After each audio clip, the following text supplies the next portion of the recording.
আমার ভুল হয়ে গেছে। আমি বুঝিনি আমার কথায় তুমি এত কষ্ট পাবে।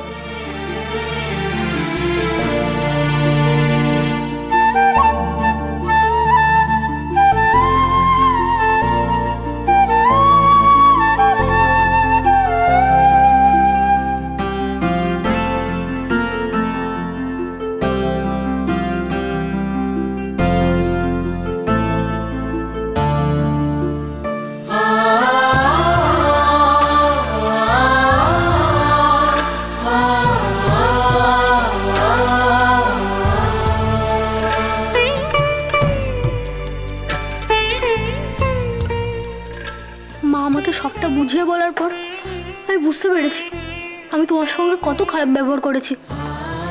তাই তো তোমার কাছে ছুটে এলাম। সবসময় তোমাকে অন্যকে বোঝাতে হয় কেন? তুমি নিজে বোঝো না? এভাবে কতবার তুমি রাগ করে আমাকে কষ্ট দিয়েছো বলো তো? আর দেব না।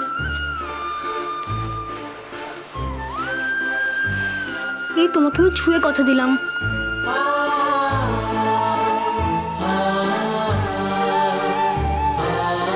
যদি কখনো তুমি আমার কথায় কষ্ট পাও তাহলে যেন আমার জিভ খসে পড়ে।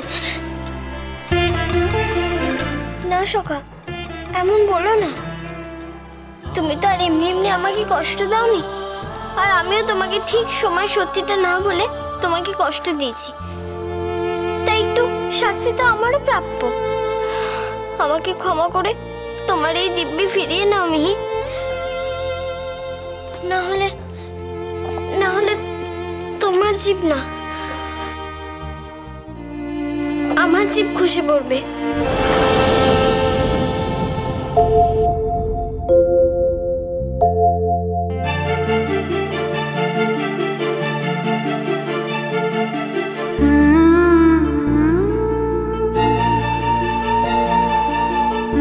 বেশ, দুজনেই দুজনকে ক্ষমা করে দিয়েছি, তাহলে সব কাটাকুটি হয়ে গেল। তুমিও আর আমার কাছে কিচ্ছু লুকোবে না, আর আমিও রাগ করে তোমাকে কখনো কষ্ট দেব না। ব্যাস, শোধবোধ হয়ে গেল তো? তাহলে এবার ভাব।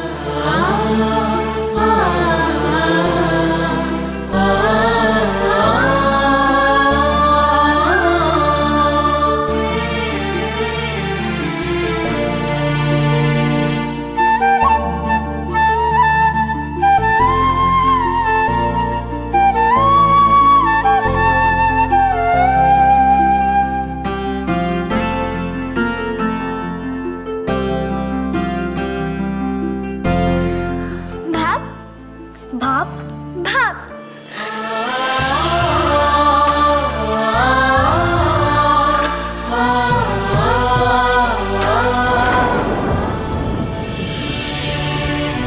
কি করছো সই?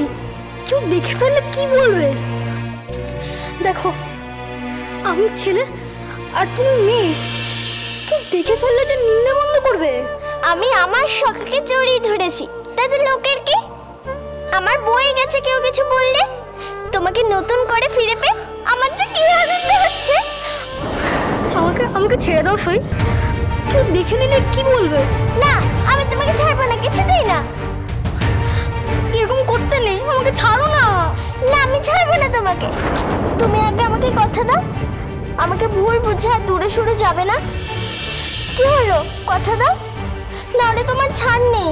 আচ্ছা দিলাম বাবা, দিলাম, তোমাকে ছেড়ে কোথাও যাব না, কিন্তু এবার তো ছাড়ো আমাকে।